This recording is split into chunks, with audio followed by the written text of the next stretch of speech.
എനിക്ക് തോന്നി. ഞാൻ അയാളുടെ കൂടെ കൂടി. ബായിക്ക് ഭാര്യയുണ്ട്, മകനുണ്ട്. മകനെന്ന് പറഞ്ഞ ബായിക്ക് ജീവനാ. ശിവന് കുറച്ച് ചോറിട്ടോടടി. ശിവനല്ല, ഉണ്ണി. ചോറ് വേണ്ട, അതിന് പകരം പപ്പടം എടുത്തോളാം. നമ്മുടെ പരമശിവത്തിന്റെ നല്ല ഛായയില്ലടി ഇവന്. എനിക്കും കണ്ടപ്പോഴേ തോന്നി. ആരാ ഈ പരമശിവം?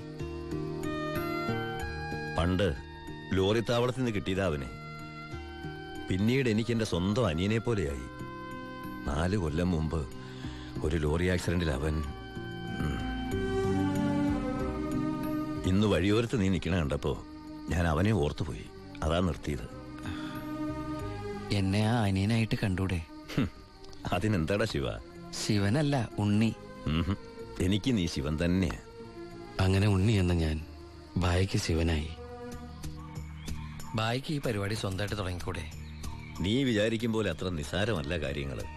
ഇത്രയും കാലത്തെ എക്സ്പീരിയൻസ് വെച്ചിട്ട് ഒരു ലോഡ് ഒപ്പിക്കാൻ ബായിക്ക് പറ്റില്ലേ? അത് പറ്റും. പക്ഷെ എങ്ങനെ കടത്തിക്കൊണ്ടുവരും? ചെക്ക് പോസ്റ്റിലൊക്കെ നല്ല കാശറിയണം. അതെവിടുന്ന്? ഒന്ന് ഞാൻ പറയാം. സാധനം കിട്ടിയ കാശ് മുടക്കില്ലാതെ ചെക്ക് പോസ്റ്റ് എടുത്തുന്ന കാര്യം ഞാൻ ഏറ്റു. അതിനുള്ള ചില നുണുക്ക് വിദ്യകളൊക്കെ എൻ്റെ ഉണ്ട് ബായി. ആ ആ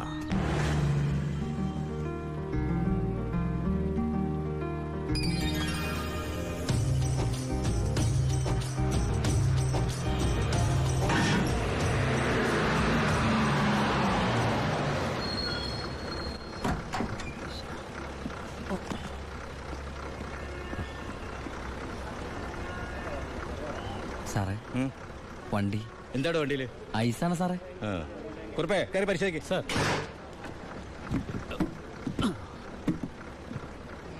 നന്നായി പരിശോധിക്കണോ സാർ?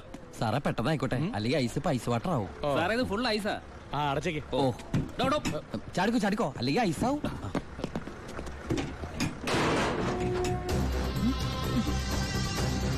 വിട്ടോ വിട്ടോ, ഏൻ വിട്ടോ.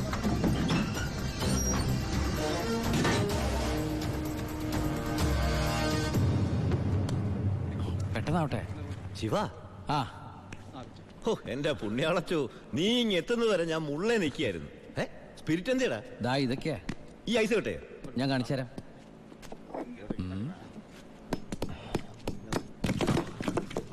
ദാ ഒറിജിനൽ സ്പിരിറ്റ്. ആ ഓ എന്റെ അമ്മച്ചി, ഒടുക്കത്തെ ബുദ്ധി തന്നെ. അല്ലടാ, ഐസിന്റെ ഉള്ളി വെച്ചിട്ട് സ്പിരിറ്റ് എന്താ ഐസ് ആവാത്തേ?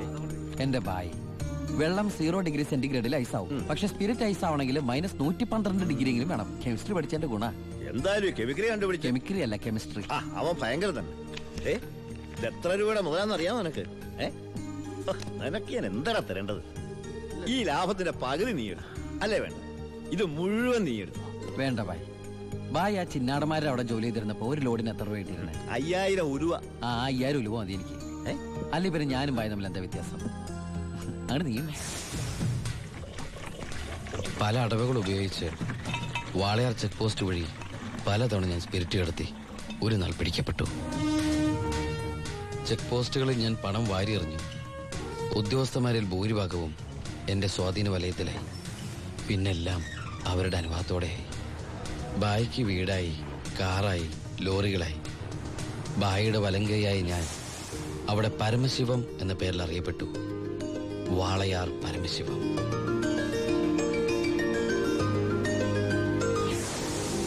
എനിക്കും സഹായികളുണ്ടായി. അച്ചായനും അച്ചുവേട്ടനും. സന്തോഷത്തിന്റെ നാളുകളായിരുന്നു പിന്നീട് അങ്ങോട്ട്.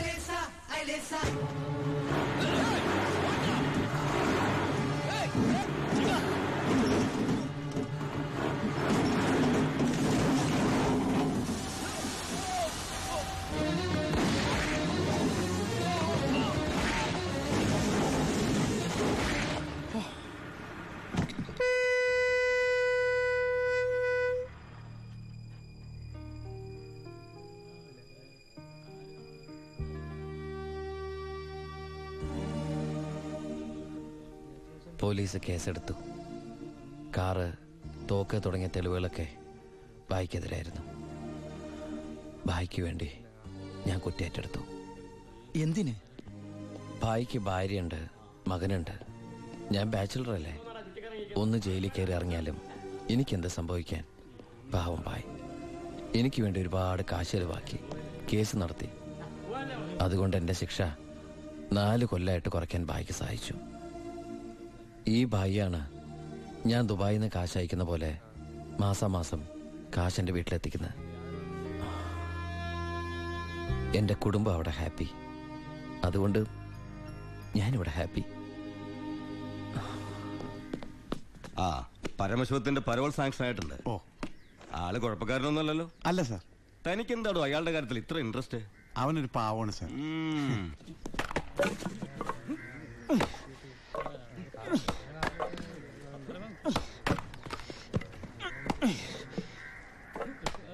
എടാ അവന്റെ ആ മസിൽ കിട്ടിയിരുന്നെങ്കിൽ ഉച്ചക്ക് ബീഫ് ഫ്രൈ ആയിട്ട് കൊടുക്കായി.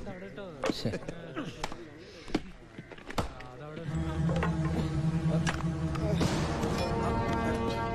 മാറിക്കടേ.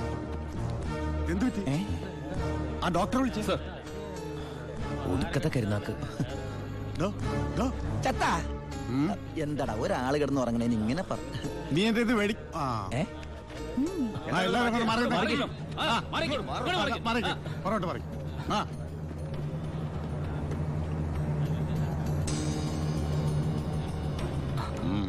He's very serious. മെഡിക്കൽ കോളേജിലേക്ക് മാറ്റേണ്ടി വരും. Yes proceed. ഓക്കെ. മാറ്റാനൊക്കെ വരട്ടെ സാറേ. ഇത് പരമശിവം പരോൾ. ചുമ്മാ ഇരി സാറേ. ദേ ഈ നിൽക്കുന്ന കൃഷ്ണേട്ടൻ കഴിഞ്ഞ ആഴ്ച ക്ഷീണം കൊണ്ട് തളർന്നു വീണപ്പോ 1 കപ്പ് വെള്ളം എടുത്ത് മോന്തക്കൊഴിച്ച് എണിപ്പിച്ചുവിടാൻ പറഞ്ഞാളാ ഈ സൂപ്രണ്ട് സാറ്. പിന്നെ ഇവനോട് മാത്രം എന്താ എത്ര സിമ്പതി?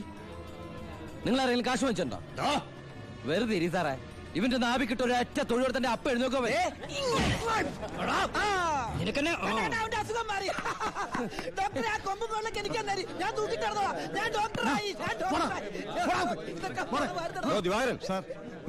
അവന്റെ പരോളിന്റെ പേപ്പർ ഉണ്ട്. ഇവന് 14 ദിവസം വേണ്ട, 5 ദിവസം മതി. പാടോ. എടാ ചിന്നാടാ, നീ ഇവിടുന്ന് മുങ്ങിയാ പിന്നെ എന്നെ ആരാ ഇതിനകത്ത് വെച്ച് കൊല്ലുക? നീ എന്നെ കൊല്ലുന്നത് കാണാൻ കാത്തിരിക്കല്ലേ ഞാൻ. ഇവൻ എന്നെ മൂടൗട്ടാക്കി അടങ്ങുള്ളൂ. നീ പോയി ജോലി എടുക്കടാ. നീ ഓർത്തോ? ഓർത്തല്ല ഞാൻ ഡെന്റിസ്റ്റ് പല്ല് ഞാൻ എടുക്കും. നീ സൂക്ഷിച്ചോട്ടോ. ഞാൻ ഇവിടുന്ന് പുറത്തിറങ്ങിയിട്ട് വേണ്ടേ?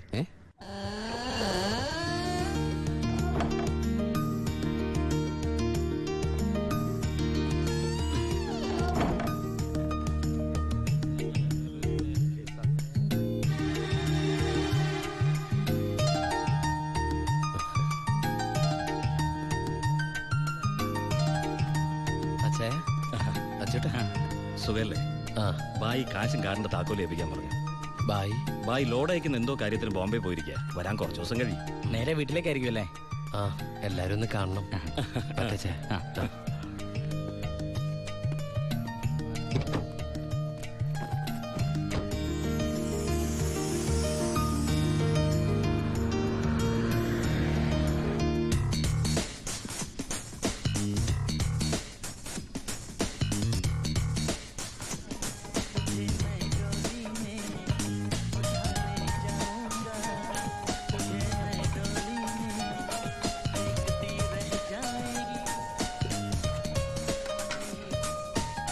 ഭാരതി അമ്മേ,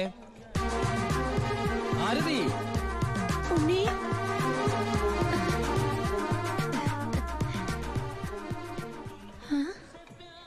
അമ്പിളി, എടി അമ്പിളി. എന്താ അമ്മേ? ഞാൻ ഉണ്ണിയുടെ ശബ്ദം കേട്ടു. ശബ്ദോ? ആ, അവൻ എന്നെ ഭാരതി അമ്മയെന്ന് വിളിക്കുന്നത് ഞാൻ കേട്ടു. അത് അമ്മ എപ്പോഴും ഉണ്ണിയെ കുറിച്ച് ചിന്തിക്കുന്നോണ്ട് തോന്നിയതായിരിക്കും. അല്ലടി ഞാൻ. ഭാരതി അമ്മേ.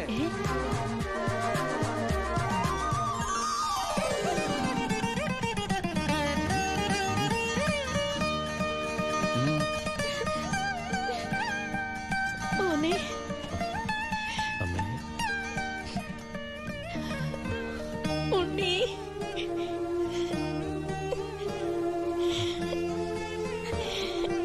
ഹായ്. ഭാരതി അമ്മ എന്തിനാ കരയണേ? സന്തോഷം കൊണ്ട. ഊണം കഴിഞ്ഞ് കിടന്നുറങ്ങാൻ പോയി നിന്നെ 6-7 വർഷം കഴിഞ്ഞല്ലേടാ കാണുന്നത്. അതൊക്കെ പോട്ടമ്മേ. ആ ദേ ഇവൾക്ക് വരുന്നുണ്ടല്ലോ സന്തോഷം. എന്താടി?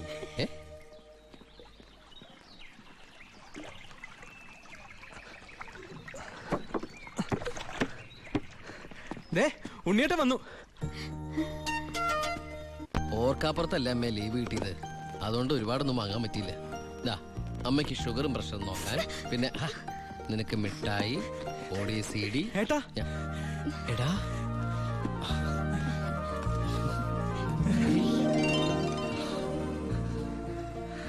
എന്റെ അമ്മോ, ഇവനെ കണ്ടാലിപ്പോ എന്റെ ഏട്ടനെന്ന് പറയൂലോ അമ്മേ. ഇത് പഴയ അളവാ, നിനക്ക് പാകാവൂന്ന് അറിയില്ല.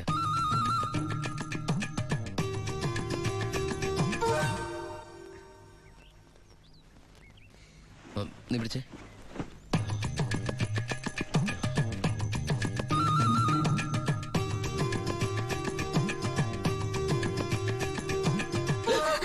എന്താ?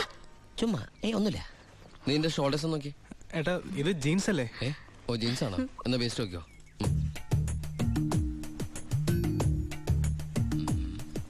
ഞാൻ നിനക്ക് വേറൊരു സാധനം കൊണ്ടുവന്നുണ്ട്. നമ്മുടെ അനിയത്തി. ഇവളല്ല, അപ്പുറത്തെ.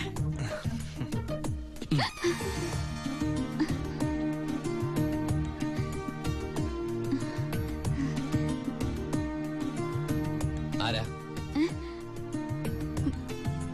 ഏയ് നിക്കവിടെ. നീ ഏതാ? നീ എവിടത്തെയാ? ചെവി ഇട്ടൂടെ? സംസാരിക്കില്ലേ? ഞാൻ ആ വീട്ടിലെയാ. ആ വീട്ടില്. അതെന്റെ വീടല്ലേ? ഏട്ടാ നമ്മുടെ പുതിയ വാടകക്കാരാ. ഓ, നല്ല കൂട്ടരാ, നല്ല തങ്കപ്പെട്ട സ്വഭാവമുള്ള കുട്ടിയാ. പേര് ഗോപിക. അയ്യേ, എനിക്ക് പെങ്ങളെ പോലെയാ. അയ്യോ, പെങ്ങളെ പോലെയാണോ? അപ്പൊ നിനക്ക് India is my country, all Indians are my sisters ആണല്ലേ? നിനക്ക് ഇന്ത്യന്ന് പെണ്ണ് കിട്ടാൻ പറ്റില്ലല്ലോ. ഒന്ന് പോയടാ. നമുക്ക് ഇറ്റലിയിൽ നിന്ന് ഒരു ജെറ്റിലെ തപ്പാം. ഗോപികയുടെ അച്ഛൻ്റെ അടുത്ത് ഞാൻ എല്ലാ കാര്യങ്ങളും സംസാരിച്ചിട്ടുണ്ട്. അതിന് ഉണ്ണിയുടെ അഭിപ്രായം കൂടെ അറിയണ്ടേ? കല്യാണ കാര്യം പറയുമ്പോ അവൻ എന്തെങ്കിലും പറഞ്ഞൊഴിയും. നോക്കിക്കോ. പെണ്ണ് കാണൽ ചടങ്ങാണെന്ന് ഉണ്ണിയേട്ടൻ്റെ അടുത്ത് ഇപ്പൊ പറയണ്ട. അമ്മേ, ഗോപിയെ ഉണ്ണിയേട്ടന് ഇഷ്ടം ഉറപ്പാ. എന്താടാ അവിടെ ഒരു ഗൂഢാലോചന? ഞങ്ങള് നിന്റെ കാര്യം അതെ അതെ, പറയായിരുന്നു. ഞങ്ങൾ ഏട്ടന്റെ കാര്യം പറയായിരുന്നു. എന്താമേ? ഉണ്ണിയേട്ടൻ ഇവിടെ വന്നിട്ട് ഔട്ട് ഹൗസിൽ താമസിക്കുന്നവരെന്ന് പരിചയപ്പെട്ടോ. അങ്ങോട്ടൊന്ന് കേറി ചെന്നു. ദുബായ്ക്കാരന്റെ പത്രാസെന്ന് അവര് വിചാരിച്ചിട്ടുണ്ടാവും. മോശമായ ഭാരതി. എന്ന് ഇപ്പൊ തന്നെ കണ്ടിട്ട്. ഏയ്, എന്താ ഈ രാത്രിയിലോ? രാത്രി എന്താ കുഴപ്പം? കുഴപ്പമുണ്ട്. അവിടെ പ്രായമായ ഒരു പെൺകുട്ടിയില്ലേ? ഞാനത് ഓർത്തില്ല. ഞാൻ ആ ഞെരിഞ്ഞില് പോലത്തെ അപ്പൂപ്പനെ കുറിച്ച് ഓർത്തത്. വാ, രാവിലെ പോയാ മതി. മതി.